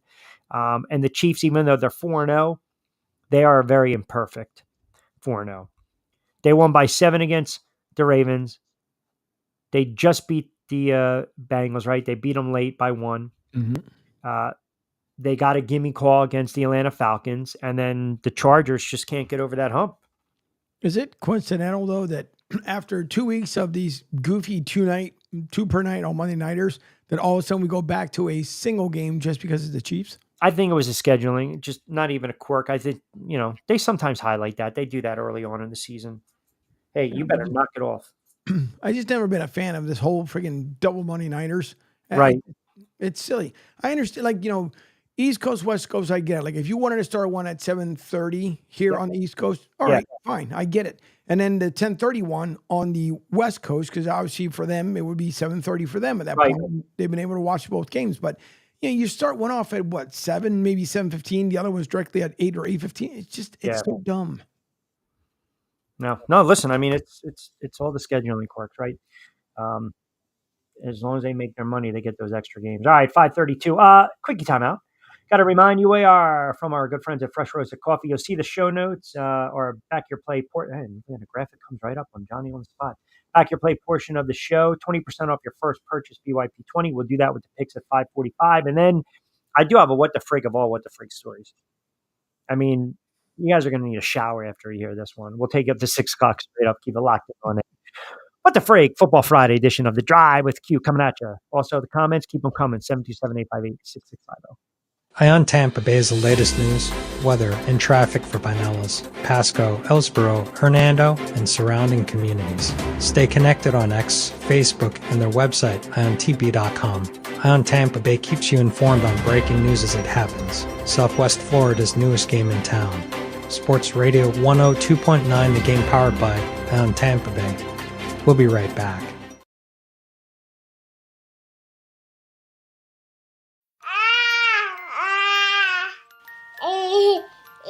To some people, the sound of a baby babbling doesn't mean much. But that's not necessarily true. By 6 months, they're combining vowels and consonants. By 9 months, they're trying out different kinds of sounds. And by 12 months, their babbling is beginning to take on some meaning. Especially if there's no babbling at all. Little to no babbling by 12 months or later is just one of the possible signs of autism in children. Early screening and intervention can make a lifetime of difference and unlock a world of possibilities. Take the first step at autismspeaks.org. A public service announcement brought to you by Autism Speaks and the Ad Council. The following is made possible by Dad. Why was the basketball court all wet? Because the players kept dribbling all over it. The dad joke. Corny, grown-worthy, but also one of the simplest ways to share a moment with your kids. Why do you have to be careful when it's raining cats and dogs? Because you might step in a poodle. And kids that spend more time with their dads grow up to be smarter, more successful. Can I tell you a cat joke? Just kidding. And, with any luck, funnier adults. Why didn't the skeleton go to the dance? Because he didn't have anybody to go with. Dad jokes rule. So take a moment to make a moment and give your kid a laugh. It's as easy as going to fatherhood.gov. Brought to you by the U.S. Department of Health and Human Services and the Ad Council. That's really funny. Don't forget to get social with us. Follow Q at RichQ on Q. And now, back to Q.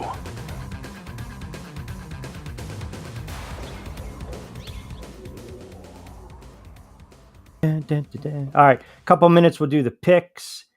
And what are we at? Week 5, right? Week 5 already. Does the NFL season not just fly by? It does. We wait around forever. Even like the preseason seems like it takes longer now just to be done with so we can get to the regular season. And now just gone. See you later. That's why they're going to make it 18 games. Well, they're going to. We know why they're going to make it 18 games, right? I mean, Super Bowl in March. Well, look at the World Series. It's now being extended to November. Yeah. That's true. We haven't even mentioned like basketball is right around the friggin' corner. Didn't even get into college friggin' football too, man. Yeah, well, speaking of, what? Much, yeah, as it's almost like the barn burner. But I want to believe Joel Embiid so bad. I really do. But it's like after with what? Hold on, with what? Well, because now he lost weight. He's saying he's more health conscious now. He wants to stop playing. Stop being injured so much. This and the others.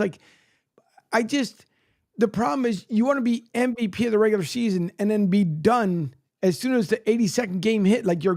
That's it. You're checked out for the season. See you later. I'm done. If they got 60 games. That's why I'll never bet on him to win MVP because he's not going to play 70 something odd games or 80 something odd games. Right? They want to just keep him in the reserve tank for when playoffs roll around. That's all. That's it. By the way, speaking of kind of off topic, but Jerry made me laugh this morning because I played, I think it was he may have listened on the second music that I had in from a DJ set. And he sent me a message saying that he thought his truck was backfiring or something else when the music came on, which I found funny, but listen, I appreciate him. And guess from guy, obviously Penguin AZ, like everybody who tunes in, especially your folks over from, because people tend to forget this is all over the world, not to even include the armed forces band that listens to us in Pakistan and Iraq, which is like really, really cool. And like myself being a part of our military, I appreciate all the men and women out there that listen in. We appreciate it as well. And those who check out the website, because without you guys, we don't have the fun, especially out there with Q and at the Jersey Shore. One of these days, we're going to have to do a show from the coast. So the folks can see the East Atlantic side of the beachfront. I mean, I can take the laptop out and they can see I can show them through the window. They're not missing anything, even though 70 something this weekend, by the way. Hey, real quick, couple good games, college football wise, top 10 games. Obviously, Michigan 4-1. They'll take on Washington. Here's another line, right? Washington's laying 1.5. USC, they're number 11 right now. That's one of the larger lines as far as the top 25, 8.5. Miami against Cal. Miami's laying 10. I told you Miami was going to have a really good season. They are. I think they'll be tested next week when they have Louisville. If they beat Louisville, the U can go undefeated. And wouldn't that be something, man? I mean, Cristobal has just done an outstanding job down there in Florida with Miami. And they put up points and they score a lot. You got Michigan and Oregon tonight. You got Syracuse and UNLV. I was reading it's going to be like 100 and something degrees when Rutgers takes on Nebraska. I haven't even looked at that line yet. Georgia coming off a crazy loss. I mean, probably the game of the decade, them in Alabama last week. So they know it's a huge contest against Auburn in the SEC. So, and then obviously Alabama laying about 24.5 against Vanderbilt. So you got some good college football this weekend as well. I mentioned laptop fishing. The signal wouldn't work, and don't think for a minute, I haven't even thought of that with the phone, right? Right. You just go out there and you just kind of see what the weather's going on. By the way, so I tweeted this out because one of the biggest Met fans is Lou DiBella, who obviously is a world famous boxing promoter, Broadway boxing. He does a fantastic job with female boxing. So when I put the poll question out there on the CSN account, when we did it, talking about, the Mets in this magical run, right? And it's pretty interesting when you think about it, because is it going to continue, right? Can they win it all? It's been fun, or it ends against Philly. And he responded back that it's definitely a magical run. He's having a blast with it, and he believes they definitely have the makeup to win it all. Now, they did, if we're talking about game one starters for baseball, okay? Right. They announced Sanga's going to get the start for the Mets. Obviously, Philly is going to throw out Wheeler. What's interesting is that Sanga is dealing with a couple things, his calf and a triceps issue. So it bears worth watching, because here's the thing when it comes to postseason baseball. You're not throwing a guy out there for 7-8 innings.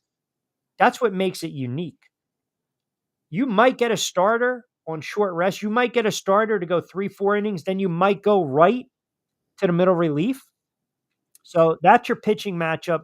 Game one, Mets and the Phillies. That'll be 4:06 first pitch, Fox, for the national audience Saturday. And right now, Mets plus 145, Phillies 175, minus 175. Phillies, Dodgers, Yankees, shortest odds to win it all. Tigers and the Guardians. Bibby's going to go out for Cleveland. Holton's going to go out for the Tigers. The Tigers had a real nice season. I like the Guardians in this ALDS. They have a very good lineup, top to bottom. They've got professional, consistent pros. Ramirez has had a monster year. Nagler has a monster year. I like Cleveland in the series. Then you've got the Royals and the Yankees. My Yankees, obviously, they're going to send out Garrett Cole first game. Waka is going to be out there to start for the Royals. He's given that Yankee lineup fits. This is not a gimme series for the Yankees. I'm going to say it right now. But if the Yankees don't get past the Royals and don't get in to the World Series, I mean, Baltimore's out and Houston's out. The Yankees should be able to get through Kansas City. I think it'll be a tough series. And they should be able to get through Detroit and Cleveland. I think Cleveland would give them a series. I really do. I mean, Cleveland, that you've got patient hitters there to match up against the Yankees. And if the Yankees offense goes cold because they're feast or famine, they're going to be in trouble. But if the Yankees don't get to the World Series, knowing that Baltimore and Houston's out, I'll be pissed. It'll be a major disappointment. So you got that pitching matchup. And then here's a series I'm really fascinated by. The Padres and the Dodgers, because on paper, all season long, what did we say? The Dodgers were the best team in baseball. That's all we ever talked about. The Dodgers, at least I did. The Dodgers, the Dodgers, the Dodgers. All the years that the Padres were piecing together big-time players, right? Proffer and Murrow and Arraez and Machado and all these, and losing Soto, and I still have Tatis. They've really had a nice season. Mm-hmm. And they finally, you almost get the sense that, you know what? Maybe they're starting to put it together. Now, granted, they were 5 back of the Dodgers, but they had an opportunity to surpass the Dodgers in early September. They couldn't get over that hump. I love the makeup of the Dodgers. You know I'm a Shohei Ohtani fan. I'm excited to see him in the playoffs. Now we're going to get to see him up close and personal. Let me give you a pitching matchup for that, and then we'll do picks for week 5. I believe the Dodgers are going to throw out Yamamoto, and it says not yet, but I think it's going to be Cease for San Diego. Let me check. Yep.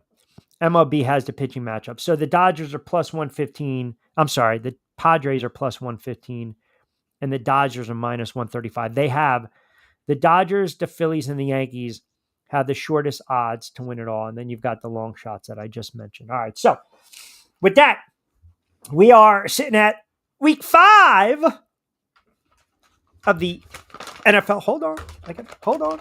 You'll get your cue. Hey, you'll chime in when you're ready.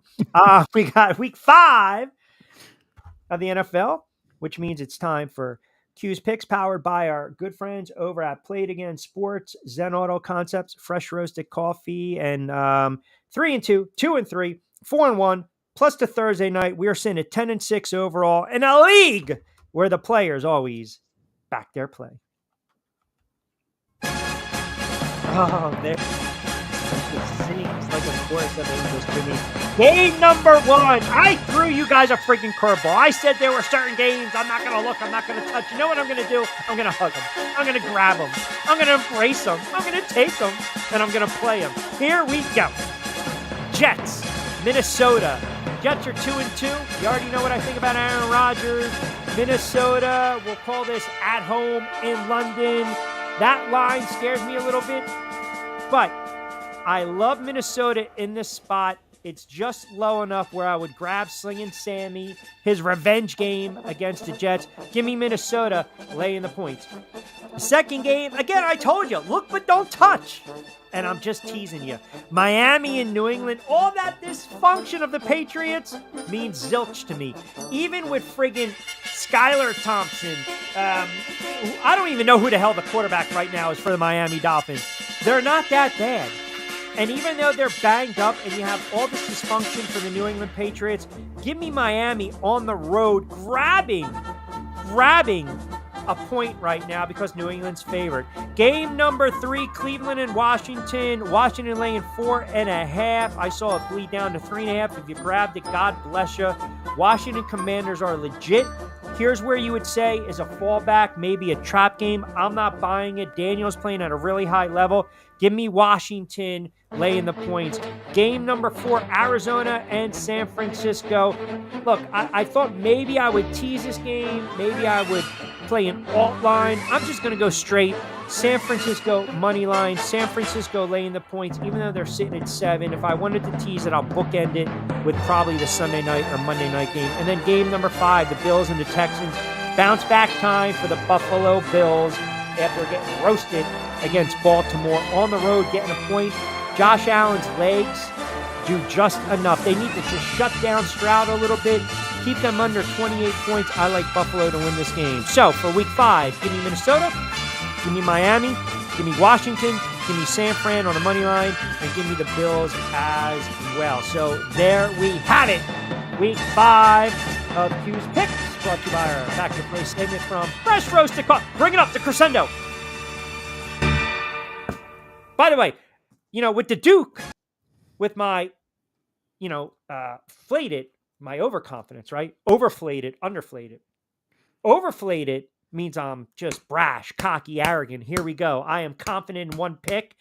And if I was really confident where I would be a little more aggressive in one play this weekend, I will tell you exactly what that play is. And I have my reasonings for it. So besides the 5 that I just gave you, the one game that I'm looking at, Baltimore on the road against Cincinnati, 2.5. The line is telling you something, right? You got to love when the guys sit there and say, the line is telling you something. Yeah. You ever hear that? The line is telling you. Okay, come a little closer. What's the line telling us, Rich? All right, the line is telling me this, that you've got the Ravens as a very slim favorite. This is 2 divisional rivals. You got the total of 49. You can play first half Ravens in this line. First half Ravens in this game. Okay. The Baltimore Ravens, I guess we can say, had a slow start to their season. Mm-hmm. But now you're starting to see who they are. 28 against Dallas in a game that really wasn't close, even though they won by 3. 35 against Buffalo. Lamar Jackson basically coming out. He doesn't care about stats. He's all about wins. This is an extremely focused team. Cincinnati is playing for their season right now. The odds makers, a little recency bias by what Baltimore has done. So this game opened at 3. Okay. It's now down to 2.5. I think it's going to sit and settle exactly where it is. You got minus 135 for Baltimore in the money line. You got plus 115.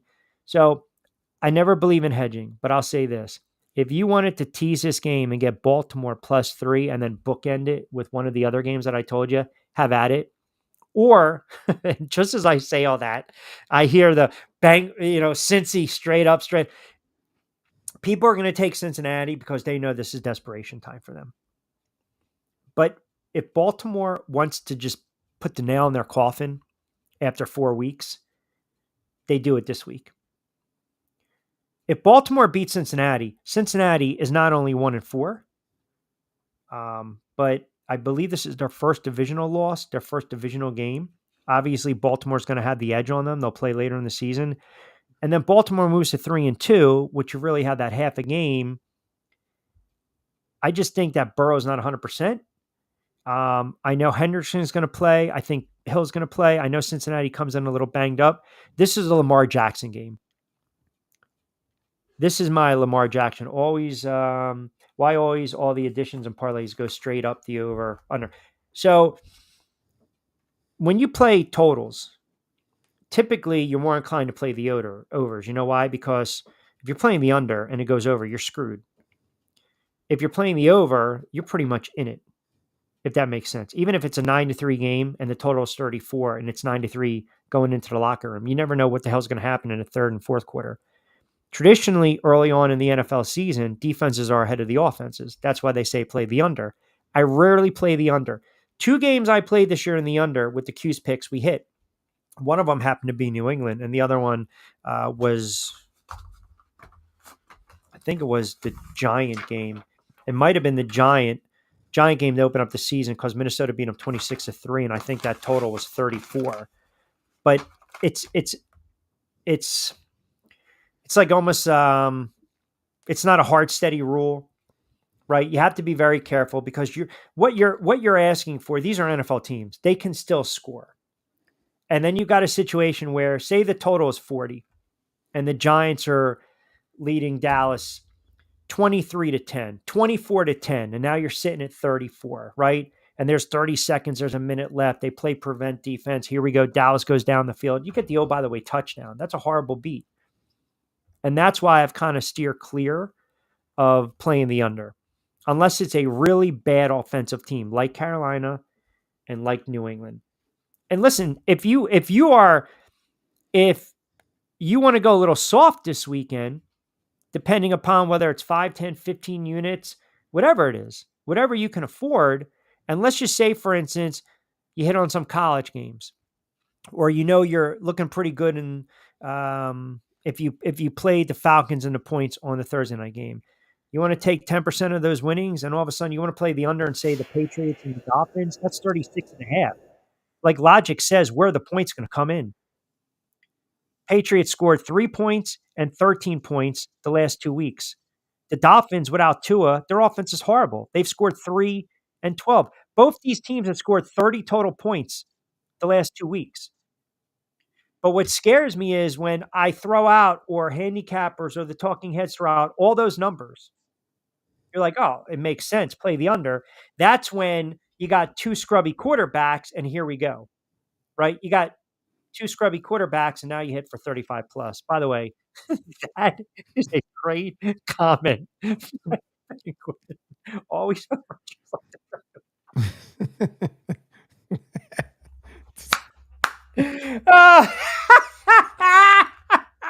Can I get to my what the frig story? Sure. All right. So here's my what the frig story on a Friday. Did you hear? I just absolutely floored about the woman in Australia, the influencer. So, look, we all have hobbies, right? We all like to keep busy. Her goal is to sleep. Now, again, I'm trying to figure this out. Her goal is to sleep with 600 people. What? Yeah. In a calendar year. But wait a second. As we like to say, wait, Angel, there's more. Because if you buy that knife set, I'm also going to throw in something else. So she's had relations with 480 people this year. Now, correct me if I'm wrong. I'm not the most sharpest tool in the shed, but January, February, March, April, May, June, July, August, September. So we're at 10 months, which means she's had to have relations. If you're going 48 people a month. Now, again, backed in a corner, truth serum, do the math, right? That means a couple of different lovers, friends, acquaintances in a day. Now, I don't know how I feel about that. I don't know if I want to be the guy on standby, or coming out of the gate. But she's going on record and she says she's very picky. You're full of shit because obviously you're not. I've had sex with 480 people this year, but I'm very picky. Wait, here's the what the freak part. I make men fill out an application form. What the hell do you think is on this form? Her goal, her mission, she's proud of this. She wants to sleep with 600 people, but she's just not letting anyone in the bedroom. Oh, there's going to be more at 6 and 11 o'clock. What do you think the application, what we talked about we always come full circle on the drive. We talked about vetting media credentials. Right. What do you think she's vetting these guys? Honestly, think about this for a minute. All right, sit down for a second. Are you clean? Yes. Does it work? Yes. Let's go. That's it. Or is she out on the side of the road with the megaphone? Hello, anybody out there? I just want to know if anybody's available. I am here to fill out the questionnaires. Anyone? She had sex with 300 people in 2023, 400 people this year. Are you proud of that? I don't know, man. Maybe I'm too old school, but it's almost like when you get a bag of chips, right? Yeah. You can eat the whole bag, but the smart thing is you just have a couple at a time. Exactly. It's not healthy. You're proud of that. That's a what the frig. Maybe she should call Pornhub. They have a whole category. Oh, Jerry, peel back the. Oh, you got a good little reception on the boat, do you, Jerry? No, we're just out here fishing around. We're okay. Anybody, by the way, on sale tonight. Fill out your applications. You're getting off the boat. Thank you. We appreciate the tips. Let me tell you something. You hear a story like that, then you think back to the childhood, and you're like, the hell with the squigglies. You're not even concerned with that back then. She's proud of this. Hey, man, God bless you. But is this, here lies, what's her name? Her name is something Knight. You imagine a tombstone? Here lies. What's her name? I don't want to just throw a name. Here lies Annie Knight, who never said no. That's wait. Think about the name. I don't want to know where you're going. Think about the name. Think about it. Yeah.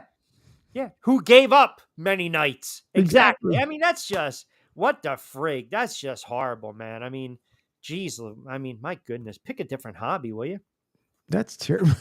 That's like, I told you, that's like the guy from TLC from Before 90 Days, where he swears up and down he slept with 2,500 women, and then his now current girlfriend. I call BS.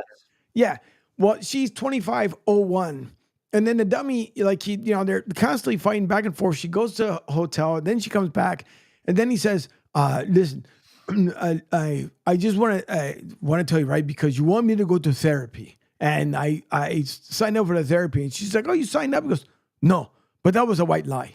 But anyways, it doesn't matter. The only thing that matters is that if we're going to be together, the only thing I ask is that you're okay with the one that I'm hiding in the closet. Everything else is off the table. I'm like, what? Oh, dude? my God. 25. Oh, look, we've all been in relationships, right? You date, you're in relationships. Men have a tendency to want to know that number by the significant other.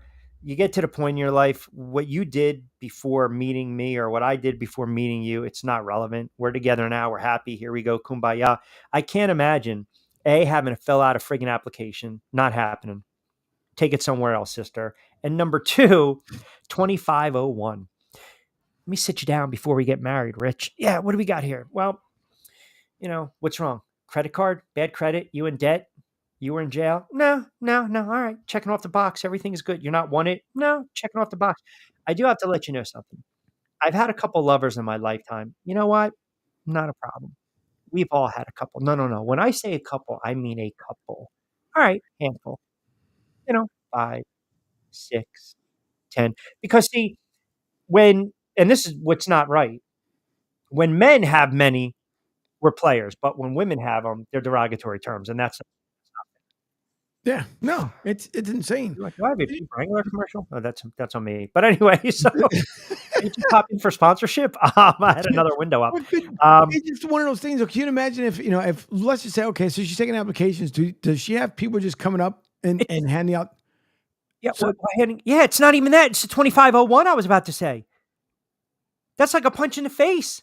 Correct. Right. It's dumb. And then he says, well, I threw away the bottles because there were all the memories I was keeping of the women. He had this cabinet, just like almost like a china cabinet, but a cheap one with glass and stuff. He was like, I keep all the bottles in there. Those are all the women that I've been with. I'm like, first of all, there's not 2,500 bottles in there, number one. And number two, why do you keep that as a trophy? But my thing is, like, if this lady's taking the applications, like, do you have to then disguise yourself? Like, if you're dropping off, so is the conversation like... Oh, hello? Yeah, I'm here to drop off my... I'm sorry, wrong house?